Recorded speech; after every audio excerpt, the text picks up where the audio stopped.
Olá, pessoal. Muito boa noite.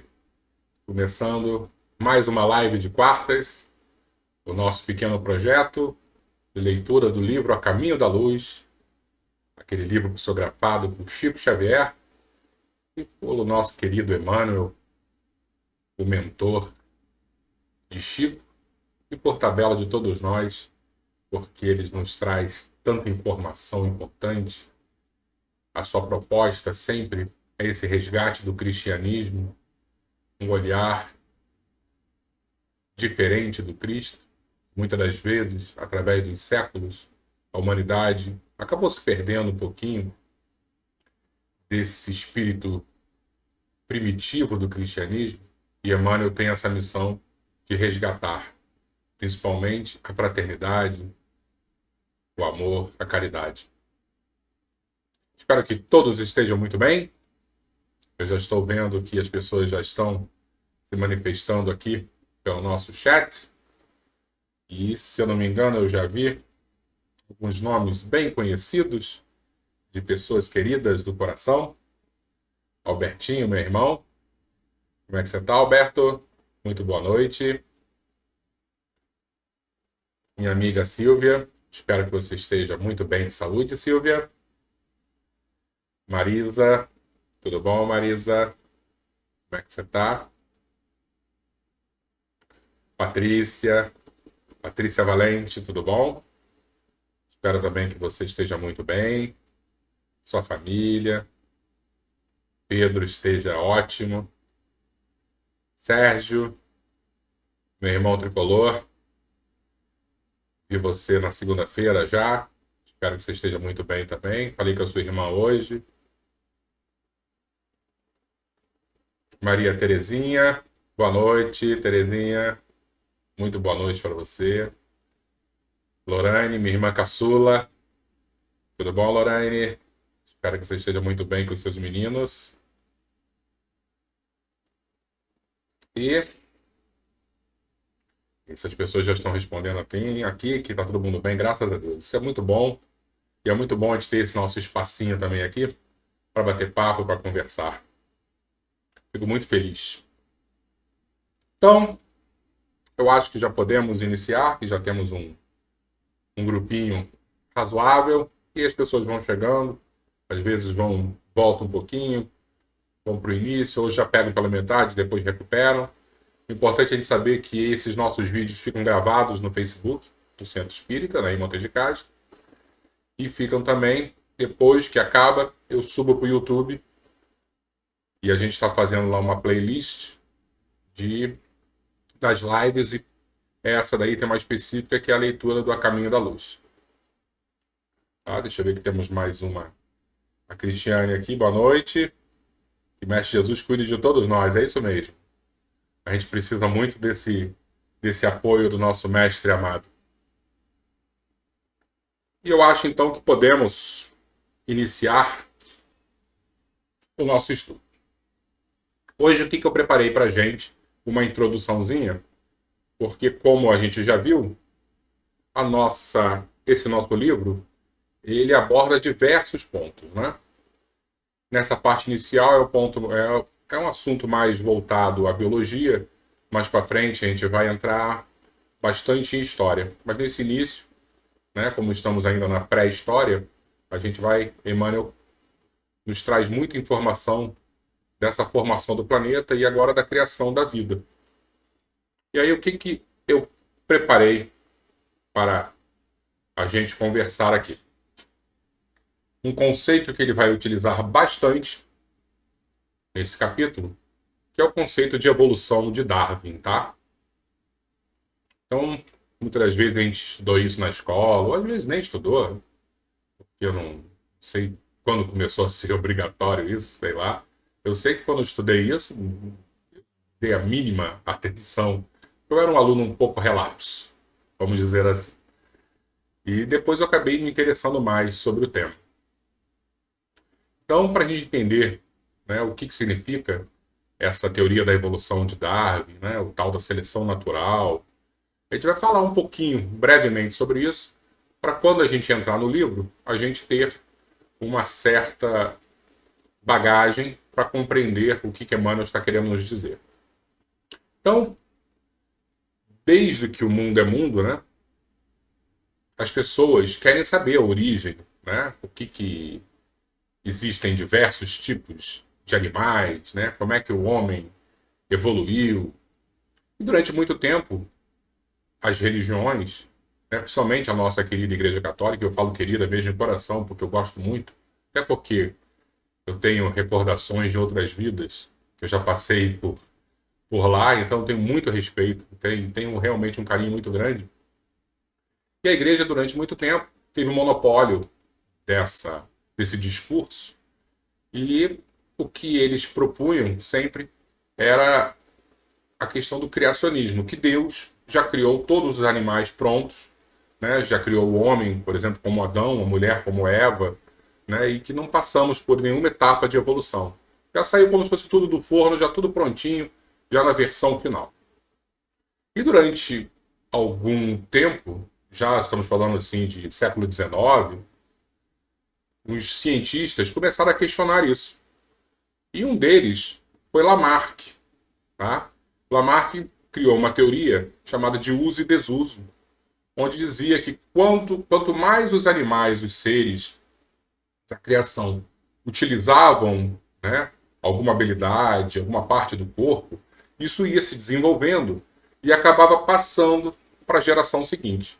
Então, por isso que nós temos aqui na parte superior esquerda, né, duas girafas, porque Lamarck dizia que a girafa, de tanto esticar o pescoço para comer a vegetação que estava na parte superior, né, estava acima até da cabeça dela, os filhotes já nasciam com os pescoços maiores, e na outra geração a mesma coisa, até que o momento que a girafa teve aquele pescoção. Então, de tanto ela usar o pescoço para tentar comer, isso acabou passando para gerações futuras. E a gente sabe que isso está errado, né? Essa teoria não foi para frente. E Darwin criou a teoria dele. De quê? De que a vegetação estava lá em cima, a girafa tinha um pescoço pequeno, só que quando a girafa tinha seus filhotes, algumas das vezes, alguns filhotes, nasciam um pouquinho diferentes. Existia uma mutação no DNA, e algumas girafas nasciam com pescoços maiores, com pescoços menores, né? Outras do mesmo tamanho. E por exemplo, as de pescoços menores acabavam morrendo porque elas não conseguiam se alimentar. E as que nasceram, por acaso, com pescoço maior, repara que tem sempre esse nome aqui, por acaso, as mutações são ao acaso, são aleatórias. Então, as girafas que nasceram com os pescoços maiores acabavam tendo mais facilidade de se alimentar e elas se adaptavam melhor ao ambiente e sobreviviam.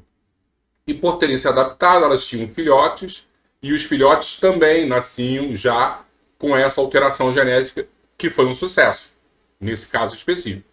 E aí, mais para frente, mais mutação, e muitas das vezes nascia com o pescoço um pouquinho maior, e aí se adaptava também mais, aí o meio selecionava, o tal da seleção natural, e as girafas começaram a ter pescoços cada vez maiores. Por quê? Porque se adaptavam ao ambiente. Tá? Só que a gente está falando aí de milhões de anos. A gente não está falando de uma geraçãozinha para outra. São milhões de anos, são muitas girafas tendo filhotes, e aí tendo mutações aleatórias, e acabando selecionando através do ambiente dessa adaptação. Então, quando a gente fala de Darwin, a gente está falando de seleção natural e de adaptação ao ambiente. São os seres melhores adaptados. Eu coloquei essa tartaruga aqui à esquerda, na parte inferior, justamente para isso. Porque Darwin viajou para Galápagos e ele começou a ver que cada ilha tinha uma tartaruga diferente. E ele começou a perceber que ilhas onde a vegetação era um pouquinho mais alta, as tartarugas são essas daqui da esquerda, da minha esquerda. Ou no caso, minha direita, não sei como é que vocês estão vendo aí. E nas ilhas onde a vegetação era rasteira, a tartaruga seria essa daqui que está em cima de mim. Por quê? Porque olha como é que está o casco dessa que está ao lado de mim. O casco dela é bem mais alto na parte do pescoço. Então permitia que ela esticasse mais o pescoço. Então as tartarugas que nasceram com essa modificação genética se adaptaram melhor àquele ambiente específico daquela ilha e elas começaram a reproduzir, e todas que vinham nesse formato se adaptavam mais e acabam procriando mais, sobrevivendo mais, e aí selecionou a espécie, esse tipo. E as que tinham a vegetação rasteira não precisavam disso, e aí continuou com o casco normal que a gente conhece aqui. Tá bom? Vocês estão entendendo direitinho? Acho que estão, né? Qualquer coisa é só falar aqui nos comentários que a gente volta. E aí, além disso, nós também temos a evolução, que isso vai ser muito importante para a gente hoje, porque Emmanuel vai abordar bastante esse tema, a evolução da nossa espécie humana. Tá? Então, eu lembro quando eu era bem criança, existia uma revista chamada Conhecer Universal, que aí eu comprava na banca de jornal, ia colecionando, né? E eu lembro que tinha um capítulo só sobre a evolução. E eu estou falando isso da década de 1980. Na década de 1980, eles ainda acreditavam que a evolução era desse formato do desenho que a gente está vendo. Nós vínhamos do macaco, o macaco ia evoluindo, ganhando habilidades, e existia uma evolução linear até chegarmos no Homo sapiens. Tá? Então vai desde o Ramapiteco, passando pelo Australopithecus, até chegar no gênero Homo. Quando eu falo gênero Homo, por favor, não vamos confundir, né? A gente está falando de gênero em taxonomia, não é esse modismo hoje que as pessoas estão confundindo as coisas, que não tem nada a ver com gênero, tá? Então, o nosso gênero Homo de Homo sapiens. Ok? E o que hoje em dia as pesquisas mais atuais, os estudos mais atuais indicam? Que esse desenho linear é uma grande mentira. Então, a partir de 1990 que começou a mudar essa figurinha. E se você apresentar essa figura para numa aula de antropologia, o professor é capaz de bater em você porque os caras odeiam essa evolução linear, porque sabem que não existiu. Porque eles falam que é uma evolução em mosaico. Que você teve um ancestral em comum, por exemplo, entre o homem e o chimpanzé. Eles acabaram dividindo, eles chamam o tal do splits, teve uma divisão. O homem pegou uma linha de evolução, o chimpanzé pegou uma outra linha de evolução, e, pegando especificamente nos seres humanos, houve diversas tentativas até chegar no Homo sapiens. Então, se a gente pega, por exemplo, só no gênero Homo, se eu não me engano, houve épocas, e aí eu estou dizendo assim, época razoavelmente recente, de 15, 20 mil anos atrás, que existiam 4 tipos de Homo diferentes. Tá? O Homo sapiens, não são 20 mil anos atrás, não, desculpa, acho que são 100 mil anos atrás. Homo sapiens, o Homo neanderthalensis, né, que a gente chama de Neandertal, o Homo heidelbergensis, que foi encontrado na Alemanha, né, o denisovano, foi encontrado ali na Ásia. Então, durante esse período, os 4 existiram ao mesmo tempo. Porque antigamente, quando eu digo antigamente, estou falando da década de 1980, gente, não é tão antigamente. As pessoas achavam, por exemplo, que o Homo sapiens era uma evolução do homem neandertal. Tá? Que chegou ao homem neandertal e, de repente, pum, evoluímos para o sapiens. Isso não aconteceu. Eles existiram ao mesmo tempo como se tivesse a natureza desesperadamente querendo chegar a uma espécie vencedora e abriu diversas formas de estudos genéticos para chegar nesse final, tá? Que somos nós.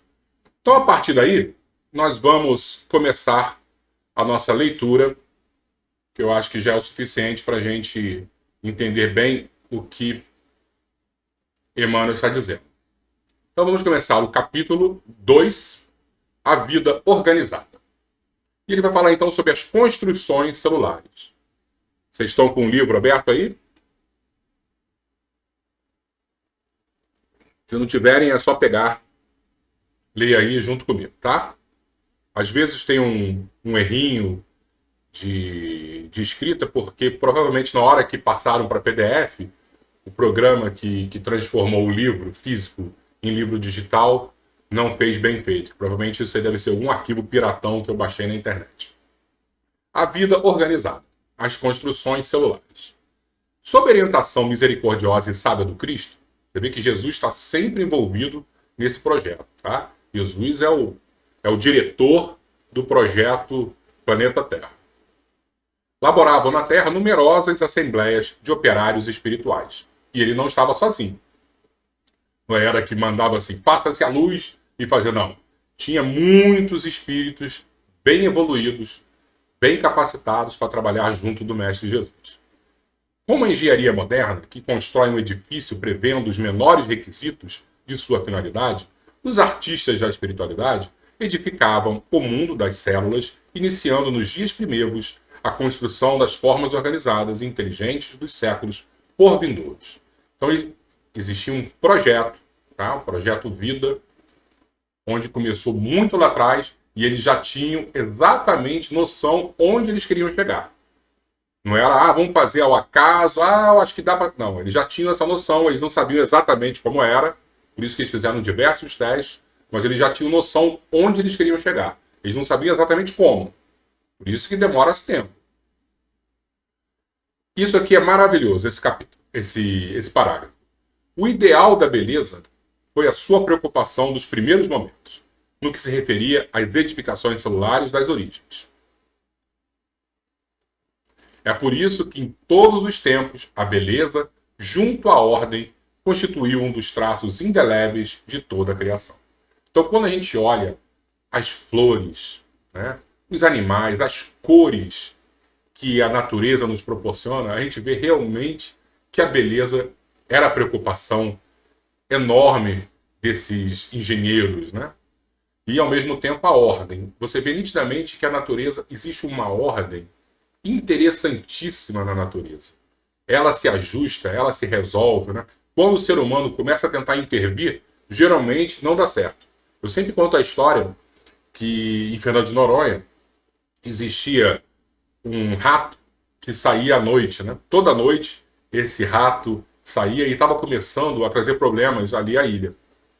E aí um grande gênio resolveu importar um lagarto, um calango, e colocar lá por quê? Porque o rato ele ia ser devorado por esse calango. Então traria equilíbrio ao ecossistema ali de Fernando de Noronha. O problema é que eles não combinaram entre o rato e o lagarto. O lagarto tem hábitos diurnos e o rato noturno. E hoje em dia, se você vai para lá de dia, tá cheio desse lagarto espalhado e à noite você tem o problema dos ratos. Tá? Então, primeiro a gente tem que combinar entre os animais, porque senão quando a gente tenta se meter, não dá certo. As formas de todos os remos não, né? Os reinos da natureza terrestre foram estudadas e previstas. Os fluidos da vida foram manipulados de modo a se adaptarem às condições físicas do planeta. Olha como ele chama o DNA, né? Essa parte genética, que não existia o conceito ainda de DNA em 1938. Então ele fala os fluidos da vida.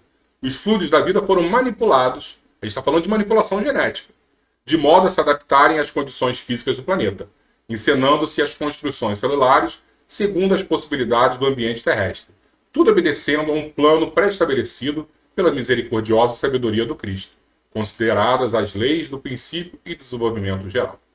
Então Jesus criou todo um modelo, né, um planejamento, e os espíritos estavam trabalhando para alcançar esse objetivo final. Deixa eu ver se temos alguma perguntinha. Ok, eu vou continuar. Os primeiros habitantes da Terra. Dizíamos que uma camada de matéria gelatinosa envolvia o orbe terreno em seus mais íntimos contornos. Isso foi no capítulo passado, quando Emmanuel estava falando sobre Jesus iniciando o projeto Vida na Terra. Então ele criou uma matéria gelatinosa e a partir daí iniciou-se a vida. Essa matéria, amorfa e viscosa, era o celeiro sagrado das sementes da vida. O protoplasma foi o embrião de todas as organizações do globo terrestre. E se essa matéria sem forma definida, lembra que a gente falou? As células procariontes, que não tinham ainda membrana nuclear, então não tinha forma definida, ele está falando disso. E se essa matéria sem forma definida cobrir a crosta solidificada do planeta, em breve a condensação da massa dava origem ao surgimento do núcleo.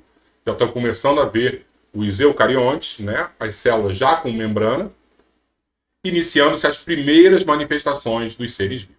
Tudo que a gente falou na semana passada. Os primeiros habitantes da Terra no plano material são as células albuminoides, as amebas e todas as organizações unicelulares, isoladas e livres, que se multiplicam prodigiosamente na temperatura tépida dos oceanos. Então está falando dos seres unicelulares, tá? E que são ainda isolados. Com o escoar incessante do tempo, esses seres primordiais se movem ao longo das águas, onde encontram o oxigênio necessário ao entretenimento da vida, elemento que a terra firme não possuía ainda, em proporções de manter a existência animal, antes das grandes vegetações. Então, o que ele está dizendo? Lembra que eu falei que, de repente, essa célula, que já era eucarionte, ela começou a fazer fotossíntese, e aí começou a expelir oxigênio, aí modificou completamente a estrutura do planeta? Só que, no primeiro momento, as águas começaram a ficar oxigenadas, e aí a vida começou a surgir com muito mais profundidade, né? Muito mais quantidade na água. E ele está dizendo que enquanto não tinha as grandes vegetações, essa vida ainda não pôde ir para a Terra. Esses seres rudimentares somente revelam um sentido, o do tato, que deu origem a todos os outros, em função de aperfeiçoamento dos organismos superiores.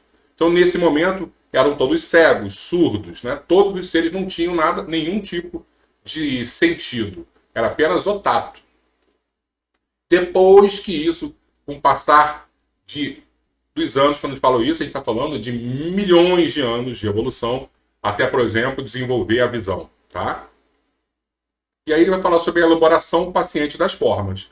Decorrido muito tempo, eis que as amebas primitivas se associam para a vida celular em comum, formando-se as colônias de infusórios, de polipeiros, em obediência aos planos da construção definitiva do porvir, emanados no mundo espiritual, onde todo o progresso da Terra tem a sua gênese. Você tem seres unicelulares, indivíduos totalmente separados um do outro, e aí agora eles já começaram a se juntar, a natureza já percebendo que quanto mais próximo, quanto eles trabalhando mais juntos, mais coesos, mais fortes eles vão ficar. Os reinos vegetal e animal parecem confundidos nas profundidades oceânicas. Não existem formas definidas nem expressão individual nessa sociedade de infusórios. Mas desses conjuntos singulares, eu falei, eles estão começando a se juntar, formam-se ensaios de vida que já apresentam caracteres e rudimentos dos organismos superiores. Eram seres individuais, começaram a se juntar, e aí essa união já começa a apresentar a forma que os seres superiores vão ter. Rudimentos dessa forma. Milhares de anos foram precisos ao operário de Jesus nos serviços da elaboração paciente das formas. Mais uma vez, não estamos falando de dois, estamos falando de milhares de anos. É muito tempo de evolução. A princípio, coordena os elementos da nutrição e da conservação da existência. O coração e os brônquios são conquistados e após eles formam-se os pródromos celulares do sistema nervoso e dos órgãos da procriação, que se aperfeiçoam, definindo-se nos seres. Falando exatamente uma evolução bem gradativa. Agora ele vai falar sobre as formas intermediárias da natureza. Está começando a ficar mais interessante, e quanto mais a gente for falando isso, a gente fica mais próximo de nós, seres humanos. A atmosfera está ainda saturada de umidade e vapores, e a terra sólida está coberta de lodo e pântanos inimagináveis. Todavia, as derradeiras convulsões interiores do orbe localizam os calores centrais do planeta, restringindo a zona das influências telúricas necessárias à manutenção da vida animal. Vocês lembram que não existiam os continentes? Era a grande Pangeia, todo mundo era junto? E aí, de repente, vão tendo os grandes terremotos, esse afastamento, e aí cada vez mais você consegue criar espaços mais sólidos para a vida começar a surgir nesses setores, tá? Então, as influências telúricas são necessárias à manutenção da vida animal. Esses fenômenos geológicos, esses grandes terremotos, estabelecem os contornos geográficos do globo, delineando os continentes e fixando a posição dos oceanos, surgindo desse modo as grandes extensões de terra firme, aptas a receber as sementes prolíficas da vida. Os primeiros crustáceos terrestres são um prolongamento dos crustáceos marinhos. Seguindo-lhes as pegadas, aparecem os batráquios, seriam os sapos, né? Que trocam as águas pelas regiões lodosas e firmes. Então, os seres já estão começando a sair do mar e indo para a terra. Ele fala dos crustáceos terrestres, fala dos sapos, né, os nossos anfíbios, consumados em todos os reinos da natureza, eliminando-se os frutos teratológicos e estranhos, do laboratório de suas perseverantes experiências. A prova da intervenção das forças espirituais nesse vasto campo de operações é que, enquanto o escorpião gêmeo dos crustáceos marinhos conserva até hoje, de modo geral, a forma primitiva, os animais monstruosos das épocas remotas, que lhe foram posteriores, desapareceram para sempre da fauna terrestre, guardando os museus do mundo as interessantes reminiscências de suas formas atormentadas. O que ele está dizendo aqui? Que existiam projetos no início da criação e que foram dando certo e eles não descartaram. Então ele dá o exemplo aí dos crustáceos, né, marinhos, e aí ele pega algo parecido dos crustáceos marinhos, seria um escorpião, algo como se fosse. A gente sabe que não é crustáceo, tá? Mas é como ele faz uma comparação, que esse daí, quando já foi para a Terra e deu certo, o escorpião manteve-se. Após isso, houve vários novos testes genéticos e surgiram as formas assombrosas. E aí aprenderam a trabalhar com seres diferentes, deu certo, aí é como se eles zerassem, acabou com todos esses seres assombrosos, mas não acabou com toda a obra da criação. Eles mantiveram do início. Aí ele deixa bem claro aqui que seres anteriores mantiveram, mas muitos posteriores acabaram desaparecendo. Por quê? Porque era só um momento de teste.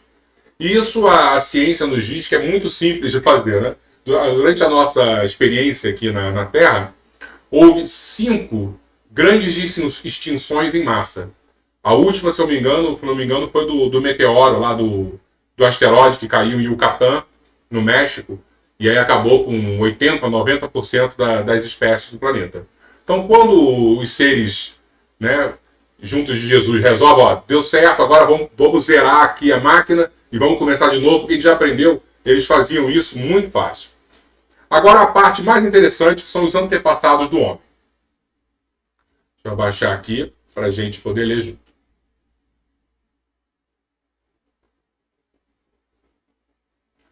Os antepassados do homem.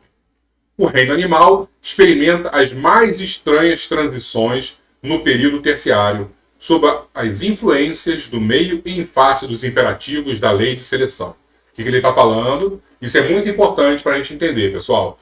Sobre as influências do meio, ele está falando de Darwin. 100% da teoria de Darwin. E os imperativos da lei de seleção. Está falando de seleção natural e a influência do meio que faz com que os seres se adaptem, tá? Então tem gente que vai dizer, não, porque Darwin está errado. Não. Em nenhum momento podemos ser, até hoje, contrários a Darwin. Às vezes o espírita bota os pés pelas mãos e diz que não, é quase um criacionista. Também não é assim. Mais uma vez, o que Emmanuel deixa muito claro para a gente é: existiam diversas tentativas genéticas para chegarem até um objetivo, e aí eles colocavam no planeta Terra essas tentativas e viam como se comportavam. E a própria natureza ia selecionando, a seleção natural, né, as adaptações, tá bom? O meio ia selecionando.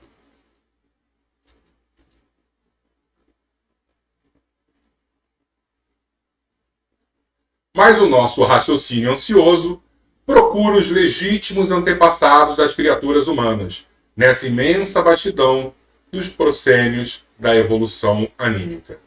Onde está Adão com a sua queda do paraíso? Debalde, nossos olhos procuram aflitos essas figuras legendárias, com o propósito de localizá-las no espaço e no tempo. Compreendemos, afinal, que Adão e Eva constituem uma lembrança dos espíritos degradados da paisagem escura da Terra, como Caim e Abel são 2 símbolos para a personalidade das criaturas.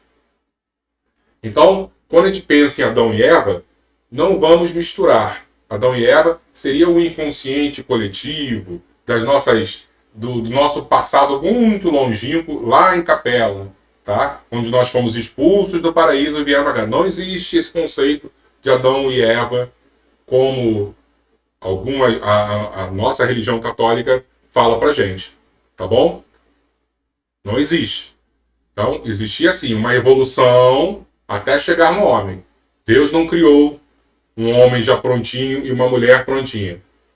Tá? Isso é nossa tentativa de acelerar, né? Essa nossa ansiedade que faz isso. Examinada, porém, a questão nos seus prismas reais, vamos encontrar os primeiros antepassados do homem sofrendo os processos de aperfeiçoamento da natureza. No período terciário, a que nos reportamos, sob a orientação das esferas espirituais, notavam-se algumas raças de antropóides, né, aqueles homens da antiguidade, né, no Piloceno inferior. Esses antropóides, antepassados do homem terrestre e os ascendentes dos símios que ainda existem no mundo, tiveram a sua evolução em pontos convergentes, e daí os parentescos sorológicos. Ele está falando dessa questão do DNA, que nós temos, por exemplo, com o chimpanzé, uma proximidade de 98% do nosso DNA, e aí ele usa o termo parentesco sorológico, como disse, não existia o conceito de DNA ainda, entre o organismo do homem moderno e o do chimpanzé da atualidade. Você vê que Emmanuel estava muito antenado, né? Ninguém sabia exatamente nessa época que o chimpanzé era o mais próximo, né, do ser humano. Que, por exemplo, tem um gorila, você tem diversos outros símios que poderiam ser mais próximos, né? Orangotango, não, ele já deixa bem claro aí que é o chimpanzé. E acertou 100%. Reportando-nos, todavia, aos eminentes naturalistas dos últimos tempos, que examinaram meticulosamente os transcendentes assuntos do evolucionismo, somos compelidos a esclarecer que não houve propriamente uma descida da árvore no início da evolução humana. É aquela figurinha que eu mostrei que parecia que nós viemos do macaco até chegar o ser humano hoje. Ele diz, não foi assim. E hoje a gente sabe realmente que não foi assim. Existia, sim, um ancestral em comum, e aí uma linha de evolução partiu desse ancestral em comum e veio até o ser humano, e outra linha foi para o chimpanzé. E assim também aconteceu com gorilas, assim aconteceu com orangotango, tá? Mas isso mais antigo. Então essa divisão foi 7 milhões de anos atrás que aconteceu. Então Emmanuel é certeiro, absurdamente certeiro, quando ele fala isso. As forças espirituais que dirigem os fenômenos terrestres, sob a orientação do Cristo, estabeleceram na época da grande maleabilidade dos elementos materiais uma linhagem definitiva para todas as espécies, dentro das quais o princípio espiritual encontraria o processo de seu acrisolamento em marcha para a racionalidade. Os peixes, os répteis, os mamíferos tiveram suas linhagens fixas de desenvolvimento e o homem não escaparia a essa regra geral. Então o projeto ser humano foi escrito muito lá atrás e seguiu uma linha toda própria até chegar onde nós chegamos. Tá? É um projeto que realmente foi feito para dar certo. Tá? Então as pessoas vão achar que é um pouco que foi ao acaso, isso não foi. Existe um projeto, pessoal. A grande transição. Deixa eu ver se temos alguma pergunta aqui. A grande transição. Os antropóides das cavernas espalharam-se então aos grupos pela superfície do globo, no curso vagaroso dos séculos, sofrendo as influências do meio, Darwin, lembra que a gente fala do meio, selecionando, né? Influências do meio, e formando os pródromos das raças futuras em seus tipos diversificados. A realidade, porém, é que as entidades espirituais auxiliaram o homem do sílix, seria o homem da Era da Pedra, né? Da Idade da Pedra, sílix é pedra, imprimindo-lhe novas expressões biológicas, e extraordinárias experiências foram realizadas pelos mensageiros do invisível. Então, no plano espiritual, foram fazendo experiências e elas acabavam repercutindo no corpo físico desses seres. E cada vez iam tendo novas expressões biológicas. Muito teste foi sendo feito nesse período. E nem todos os testes deram certo. Isso é que é legal a gente imaginar. Que parece que os seres são perfeitos e fizeram um trabalho com perfeição. Não. Muitas vezes deu errado e eles descartavam. As pesquisas recentes da ciência sobre o tipo de Neandertal reconhecendo nele uma espécie de homem bestializado, e outras descobertas interessantes da paleontologia quanto ao homem fóssil são atestados dos experimentos biológicos a que procederam os prepostos de Jesus até fixarem no primata entre aspas, os característicos aproximados do homem futuro. Então eles fizeram um teste e às vezes estava errado. E aí saía aquela coisa estranha lá do Neandertal. E muitas vezes começou a dar certo, opa, vamos seguir por essa linha aqui. Foi o que eu falei. Pouco tempo atrás, você tinha 4, 5 seres no mesmo gênero, Homo, existindo ao mesmo tempo. É como se eles tivessem, vamos pegar essa parte aqui que deu certo, esse poder cognitivo aqui que está dando certo, essa força aqui, aí depois ia e juntava, e aí veio o Sapiens direitinho como a gente conhece. Os séculos correram ao seu velário de experiências penosas sobre a fronte dessas criaturas de braços alongados e de pelos densos. Até que um dia, isso é muito importante, pessoal, até que um dia, as hostes do invisível, isto é, Jesus e seu grupo, operaram uma definitiva transição no corpo perispiritual pré-existente dos homens primitivos nas regiões siderais e em certos intervalos de suas reencarnações. Então, no plano espiritual, eles faziam modificação nos perispíritos desses seres, colocavam para encarnar, e aí já nasciam seres modificados. Tá? Então você vê que a alteração genética não é no corpo físico imediato, é no corpo espiritual, no perispírito. Quando você bota para encarnar, aí ele gera uma mutação no corpo físico, e aí já vem um corpo mais aperfeiçoado. Então ele está dizendo que durante intervalos e intervalos de reencarnações, houve essa alteração genética no plano espiritual que refletia aqui no plano físico. Tá bom? E o que é legal, quando Darwin fala que as mutações ocorrem ao acaso, Emmanuel diz que não é ao acaso.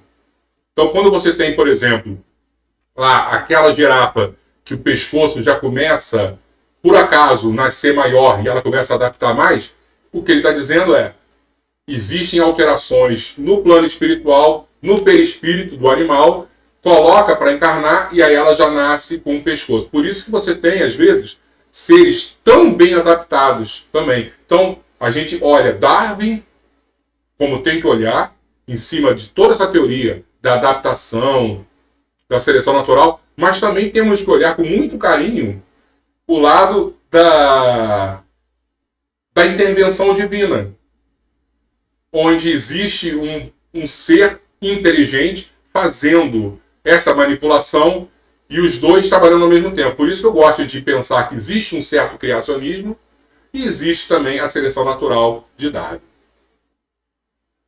Surgem, então, os primeiros selvagens de compleição melhorada, tendendo à elegância dos tempos do porvir. Então, foram trabalhando e começou a surgir, os seres começaram a surgir com uma compleição mais assim equilibrada, né? Uma transformação visceral verificara-se na estrutura dos antepassados das raças humanas. Como poderia operar-se semelhante transição? Perguntará o vosso critério científico. Muito naturalmente. Também as crianças têm os defeitos da infância corrigidos pelos pais, que as preparam em face da vida, sem que na maioridade elas se lembrem disso.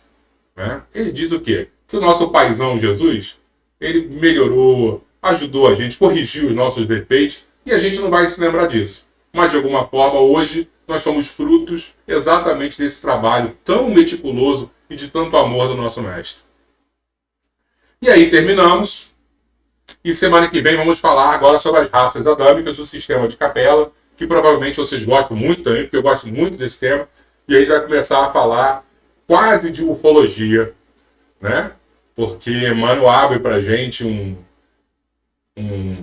leque de opções enorme nesse livro. Então a gente tem muitos temas a explorar. Deixa eu ver aqui. Bem, então eu acho que é isso, pessoal. A gente perdeu lá um tempinho com o nosso bug, por isso que acabou que eu tive que dar uma corridinha no final. Mas mesmo assim eu acho que deu pra gente pegar, né? Vamos fazer a nossa prece para a gente encerrar dentro do tempo?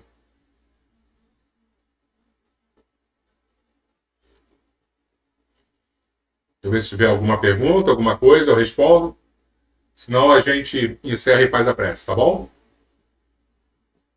Deixa eu botar uma água aqui para mim.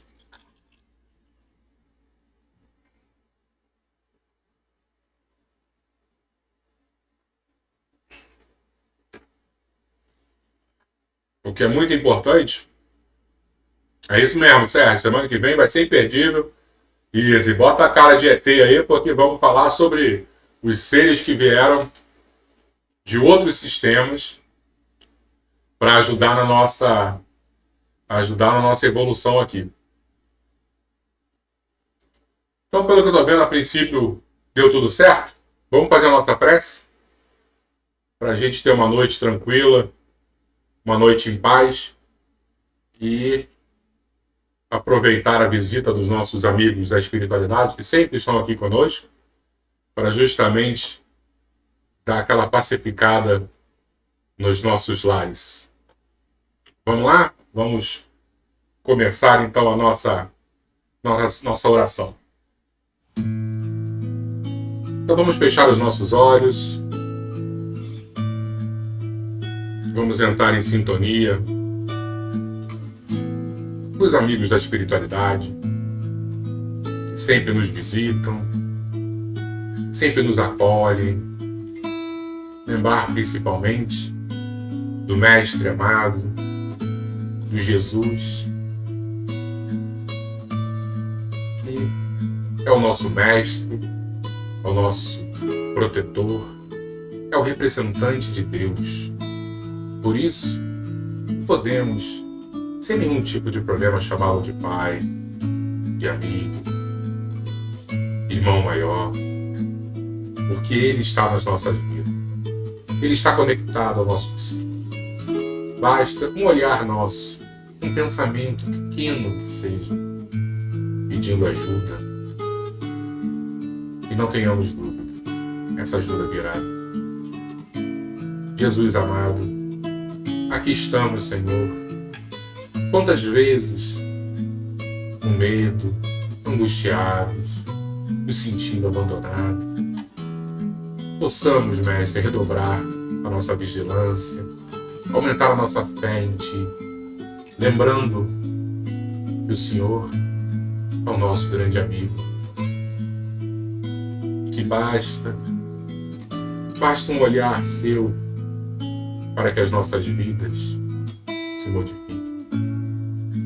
Assim, Mestre, te imploramos que os nossos verdadeiros desejos de modificação, de transformação íntima, possam ser apoiados por Ti, por todos aqueles amigos da espiritualidade que querem o nosso bem.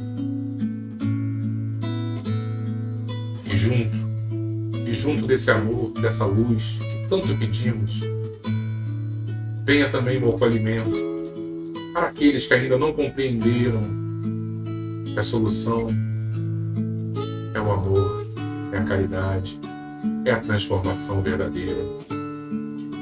Não nos abandone, possamos, Senhor, estar sempre unidos a Ti, que possamos lembrar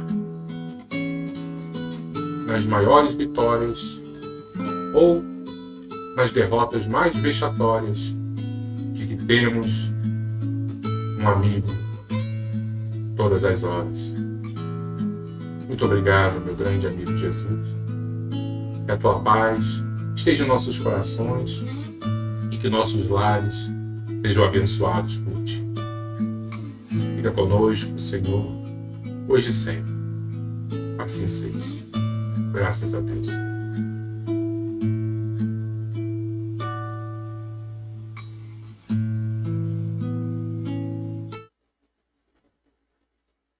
Meus queridos amigos, muito obrigado. Que Jesus nos abençoe e que possamos, se Deus quiser, semana que vem, continuar com esse livro. Obrigado pela paciência. Às vezes temos problemas técnicos, a gente tenta resolver o mais rápido possível, mas nem sempre a gente consegue alcançar. Mas deu tudo certo. Beijo em todos, fiquem com Jesus mantenham a fé, porque dias melhores virão e, se Deus quiser, estaremos aqui para vivenciar períodos mais doces. Beijos, boa noite a todos, que Jesus nos abençoe. Até semana que vem, pessoal.